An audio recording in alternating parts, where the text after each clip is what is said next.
नमस्कार, मैं हूं शालिनी श्रीवास्तव। आप देख रहे हैं राजस्थान स्पेशल। रुक करते हैं खबरों की ओर। कांग्रेस नेता राहुल गांधी विश्व आदिवासी दिवस के अवसर पर बांसवाड़ा जिले के विश्व प्रसिद्ध मानगढ़ धाम पर आएंगे। 9 अगस्त को अपने दौरे के दौरान राहुल गांधी जनसभा को संबोधित भी करेंगे।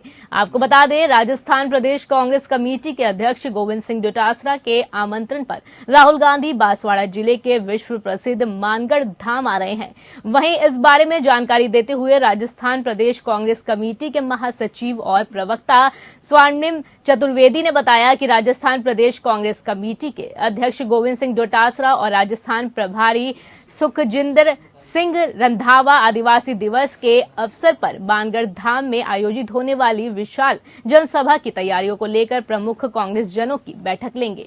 बैठक में एआईसीसी के सह प्रभारीगण, प्रदेश कांग्रेस कमेटी के पदाधिकारीगण और जिलों के प्रमुख कांग्रेस जन शामिल होकर राहुल गांधी की मानगढ़ धाम में आयोजित होने वाली विशाल जनसभा को सफल बनाने को लेकर विस्तृत चर्चा कर कार्य योजना तैयार करेंगे। मानगढ़ धाम की तो पूरे देश में गूंज उठी थी और अंग्रेजों को हिला दिया था और आजादी मिली थी। तो आदिवासियों की हुंकार को कम नहीं आंका जा सकता। इसलिए मैं समझता हूं कि राजस्थान में दोबारा सरकार रिपीट हो, इसके साथ साथ देश में सत्ता परिवर्तन हो, इसके लिए भी वहां से हुंकार। इस खबर पर ज्यादा जानकारी के साथ हमारे संवाददाता रूप नारायण सावरिया हमारे साथ बने हुए हैं। रूप नारायण, आदिवासी दिवस पर राहुल गांधी का मानगढ़ का दौरा है, तो ऐसे में राजस्थान में विधानसभा चुनाव भी होने वाले हैं। क्या लगता है कि राहुल गांधी के ऐसा होने वाले संबोधन से कांग्रेस को चुनाव में क्या कुछ मदद मिलेगी? शालिनी, मैं यहाँ बताना चाहूंगा कि कांग्रेस का पारंपरिक वोट बैंक रहा आदिवासी वोटों के पीछे कांग्रेस अब तक जीतते आई है, लेकिन जो है धीरे धीरे इसमें सैनमारी शुरू हो गई और बीटीपी और अन्य पार्टियां जो है उन्होंने यहाँ पे जो है कांग्रेस का पारंपरिक वोट बैंक था उसमें सैनमारी की और उसके परिणाम जो है काफी स्पष्ट है कि कांग्रेस से ये लोग दूर होने लगे। इसी चीज को साधने के लिए जो है कांग्रेस यहाँ पे एक बड़ा गेम कर रही है, बड़ा खेल खेल रही है कि जो आदिवासी दिवस है उस पर उनके राष्ट्रीय नेता राहुल गांधी जब यहाँ आते हैं तो कहीं ना कहीं जो है कांग्रेस को ये एक मैसेज जाएगा आदिवासियों में, कांग्रेस आज भी उनके साथ है, कांग्रेस उनके लिए खड़ी हुई है। अगर उनके नेता से इम्पैक्ट यहाँ पे बनता है तो कांग्रेस को जो है आने वाले राज्य विधानसभा के चुनाव में नहीं, लोकसभा चुनाव में भी भारी फायदा हो सकता है। साली जी रूप नारायण, आप हमारे साथ बने रहिए, आगे भी खबर पे आपसे जानकारी लेंगे। बीकानेर में ऊर्जा मंत्री भंवर सिंह भाटी ने श्री कोलायत के अतिवृष्टि से प्रभावित गांवों में पहुंचकर स्थिति का अवलोकन किया है। इस दौरान अत्यधिक वर्षा से हुए जलभराव, वर्षा जनित नदियों के बहाव से खेतों और आमजन के घरों को हुए नुकसान का जायजा भी लिया। वहीं इस मौके पर जिला कलेक्टर भगवती प्रसाद कलाल भी साथ रहे। ऊर्जा मंत्री भाटी के द्वारा ट्रैक्टर में बैठकर जल प्रभावित गांवों का निरीक्षण भी किया गया। अतिवृष्टि से सर्वाधिक प्रभावित गांव दियात्रा, गोविंदसर, कन्या बस्ती, बीठनोक, ग्रांधी और मोटासर का दौरा करते हुए ऊर्जा मंत्री ने उचित मुआवजे का आश्वासन भी दिया है। अलर्ट और नुकसान के आंकलन को देखते हुए मंत्री भाटी ने जिला कलेक्टर को दूरभाष पर नुकसान की जानकारी देते हुए तत्काल राहत दल भेजने का भी आदेश दिया है। रूप नारायण सावरिया हमारे संवाददाता इस खबर पर ज्यादा जानकारी के साथ बने हुए हैं। रूप नारायण, भारी बारिश और अतिवृष्टि से लोग काफी परेशान हैं। वहीं ऊर्जा मंत्री ने भी दौरा किया गांव का, तो क्या कुछ मदद का आश्वासन दिया है उन्होंने?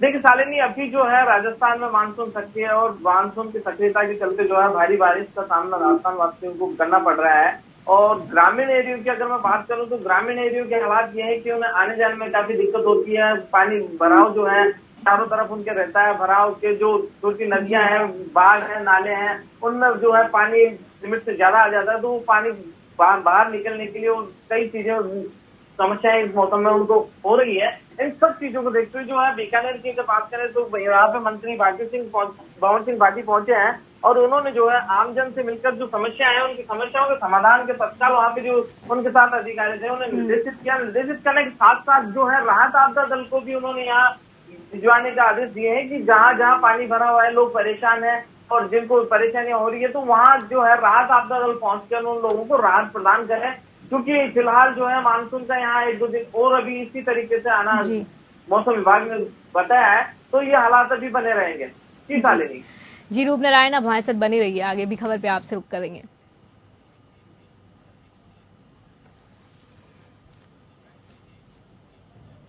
बीकानेर में भ्रष्टाचार निरोधक ब्यूरो की टीम ने उप पंजीयक कार्यालय में रिश्वत लेते एक कार्मिक को दबोचा है।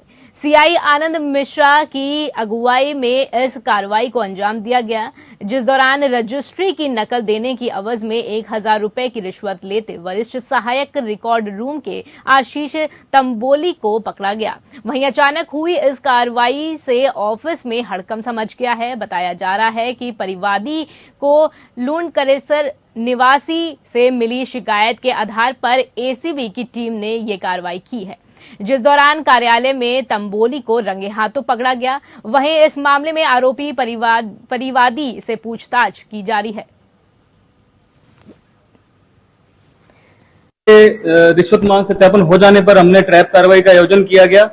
आज दिनांक 28 तारीख को परिवादी ने हमें उपस्थित होकर चौकी पर और रिश्वत के नोट प्रस्तुत किए, जिसपे हमने नियमानुसार पाउडर लगाते हुए एसआर कार्यालय में भेजा था।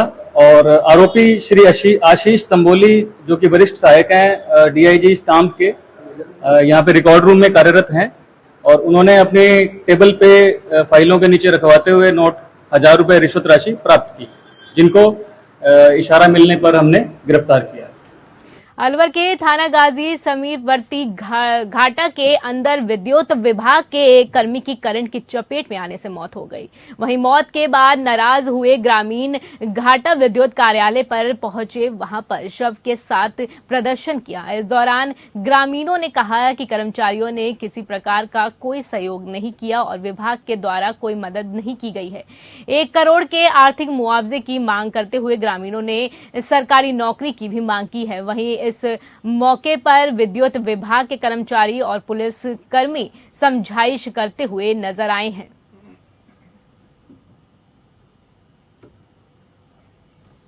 जयपुर ले जाने के बाद में अब इलाज चला और आज 12 बजे एक्सपायर हो गया। हमारी मांग है कि इसके 96 लाख रुपए बन रहे हैं तनख्वाह के।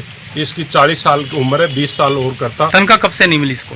तनख्वाह तो 2 महीने से नहीं मिली। तनख्वाह 2 महीने से नहीं मिली। 96 लाख, 1 करोड़ रुपए हमें चाहिए, सरकारी नौकरी चाहिए। रूप नारायण संवाददाता हमारी इस खबर में बने हुए। रूप नारायण, बिजली कर्मी की करंट लगने से मौत हो गई है, कैसे हुआ ये घटना? देखिए शालिनी, बिजली विद्युत विभाग का कर्मचारी था और काम कर रहा था, तो बिजली झटका लगा और झटका लगने से गिर गया। उसको उठाकर हॉस्पिटल पहुंचाया गया, तब हॉस्पिटल में दौरान इलाज उसकी मौत हो गई। और मौत होने के बाद जो है परिजनों ने वहां पे भारी हंगामा कर दिया। हंगामे के बाद जो है पुलिस ने भी इन्हें समझाने का प्रयास किया। फिलहाल जो है परिजनों की एक मांग है कि अब तक जो है इनको आर्थिक मुआवजा दिया जाए। आर्थिक मुआवजे के साथ साथ जो है एक घर में जो भी है उनके परिजन, उनमें से एक को सरकारी नौकरी दी जाए। फिलहाल जो है आरोप यहाँ पे लगाने वाली बात यह है कि परिजन ये आरोप लगा रहे हैं यहाँ पे कि जो विद्युत विभाग के कर्मचारी थे और जो अधिकारी थे, उन्होंने कोई मदद इस कर्मचारी नहीं की। हताहत जो हुआ था वो नहीं की किसी ने मदद। अगर मदद करते तो शायद ये बच सकता था। ऐसा आरोप परिजनों ने यहाँ पे लगाया है। जी साले जी रूप नारायण, आप हमारे साथ बने रहिए, आगे भी खबर पे आपसे जानकारी लेंगे।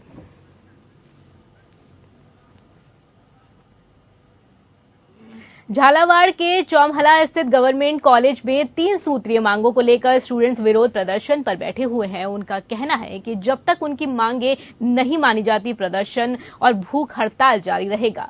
छात्र संघ अध्यक्ष भूपेंद्र सिंह ने बताया कि चौमहला कॉलेज के सरकार की ओर से लगातार अनदेखी की जा रही है। कई बार कॉलेज की मांगों को लेकर सक्षम स्तर पर ज्ञापन देने के बाद भी कॉलेज की समस्याओं का समाधान नहीं हुआ। इससे स्टूडेंट्स में नाराजगी बनी हुई है। वहीं चौमहला कॉलेज के छात्र लंबे अरसे से यूजी से पीजी में क्रमोन्नत करने और पर्याप्त स्टाफ की व्यवस्था करने और सीटों की संख्या बढ़ाने की लगातार मांग कर रहे हैं। और इसी को लेकर छात्र संघ अध्यक्ष सहित करीब 1 दर्जन छात्र भूख हड़ताल पर बैठे हुए हैं और लगातार अपनी मांगों को मनवाने पर अड़े हुए हैं। आपको बता दें कि जिले के अंतिम छोर पर स्थित कॉलेज में स्टॉप नहीं होने के कारण कई समस्याओं का सामना करना पड़ रहा है। ऐसे में सुविधाओं के अभाव में कॉलेज के स्टूडेंट्स भवानी मंडी या झालावाड़ की लंबी दूरी तय करते हैं। इसका यही कारण है कि विगत कुछ दिनों से कुछ राजनीतिक पार्टी के कुछ लोगों के द्वारा एबीवीपी में हस्तक्षेप किया जा रहा था और हमारे कार्यकर्ताओं को जो काम है वो नहीं करने दिया जा रहा था। इस कारण सारे कार्यकर्ता परेशान होकर हमने एक नई संगठन की शुरुआत की है। हमारी विचारधारा वही छात्र हित और राष्ट्र हित के विचारधारा पर काम करने वाली है और वही हम आज छात्र हित के लिए काम करने के लिए हम जो आज यहाँ भूख हड़ताल शुरू। तो इस खबर पे जानकारी के लिए हमारे संवाददाता रूप नारायण बने हुए हैं। रूप नारायण, 3 सूत्रीय मांगों को लेकर स्टूडेंट विरोध प्रदर्शन पर बैठे हुए हैं, भूख हड़ताल कर रहे हैं, क्या कुछ इनकी अहम मांगे हैं?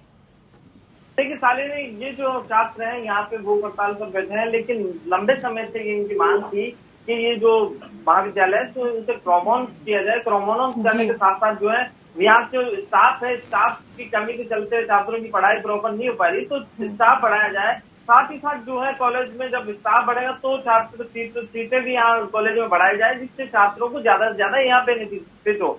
क्योंकि यहाँ पे संसाधन कम है और स्टाफ कम है और प्रोमोन नहीं होने की वजह से जो है छात्र यहाँ से दूरस्थ स्थानों पर जा रहे हैं, भवानी मंडी या झालावाड़ जाते हैं, तो उन्हें काफी समय और खर्चा वहन करना पड़ता है। इन सब चीजों से बचने के लिए यहाँ पे जो है छात्र संगठन ने ये भूख हड़ताल शुरू की है और स्थानीय नेताओं के साथ साथ जो है राजस्थान गवर्नमेंट से भी इन्होंने मांग की है कि इनकी मांगे पूरी की जाए। छात्र इसलिए ये मांगे इनकी जायज मांगे और इन मांगों के लिए ये भूख हड़ताल पर बैठे हैं जो लंबे समय से चल रही है। फिलहाल जो है इन्होंने आरोप लगाया कि पार्टी पॉलिटिक्स के चलते जो है इनकी मांगे नहीं मानी जा रही और मजबूरन होकर इन्हें आज भूख हड़ताल पर बैठना पड़ा।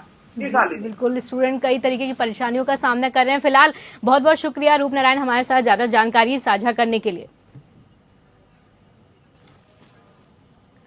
आहोर के विधायक छगन सिंह राजपुरोहित ने पश्चिमी राजस्थान का मानसरोवर जवाई बांध का निरीक्षण किया। इस दौरान बांध का जायजा लेते हुए उपस्थित अधिकारियों से जवाई बांध की संपूर्ण जानकारी लेकर आवश्यक निर्देश भी दिए गए।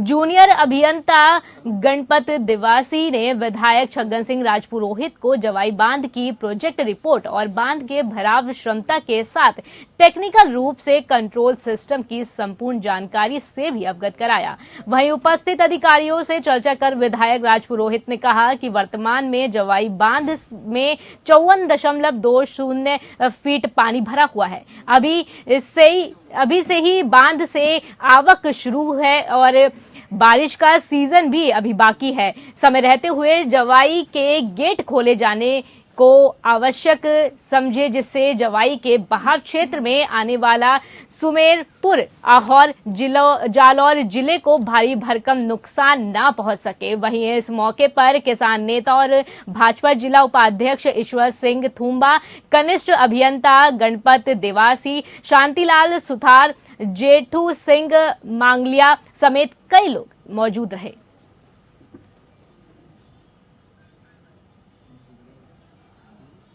राजस्थान के सबसे ऊंचे हिल स्टेशन माउंट आबू में देर रात मूसलाधार बारिश का दौर शुरू हो गया, जिसकी वजह से आरना हनुमान जी मंदिर के पास की चट्टान खिसक कर सड़क पर गिराई है, जिससे माउंट आबू मार्ग बाधित हो गया है। वहीं देर रात हुए इस अचानक हादसे से गनीमत रही कि बड़ा हादसा होने से टल गया और सड़क पर चट्टान का मलबा बिखर गया।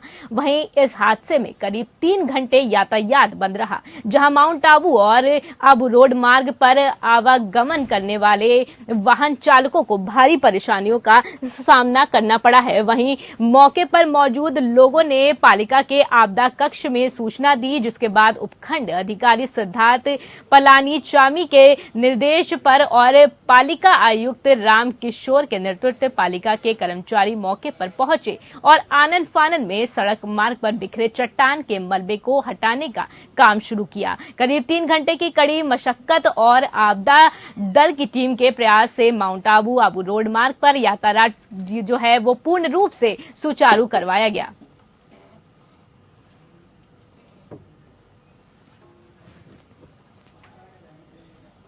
अलवर के रामगढ़ विधानसभा क्षेत्र के चोमा गांव में हिंदू युवक शुभम राजपूत के साथ हुई मारपीट के मामले में कंटक समाज के लोग पीड़ित से मिलने पहुंचे हैं। इस दौरान पीड़ित और उसके परिजनों से मिलकर जल्दी कठोर कार्रवाई करने का आश्वासन दिया गया है। वहीं इस मौके पर पुलिस अधिकारियों से बातचीत भी की गई है।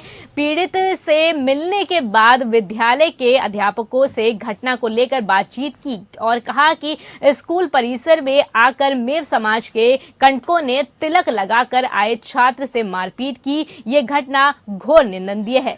इस दौरान प्रशासन को चेतावनी देते हुए कंटकों ने कठोर कार्रवाई नहीं होने पर आंदोलन करने की चेतावनी दी है। कंटकों ने कहा कि अगर इस मामले को लेकर कानूनी व्यवस्था खराब होती है तो उसकी पूरी जिम्मेदारी स्थानीय प्रशासन की होगी।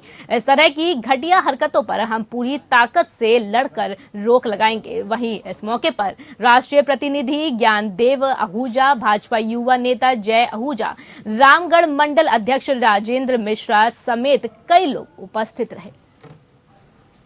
इस मामले में हम आज पीड़ितों के घर आए हैं और पूरे प्रशासन से हम संपर्क में हैं।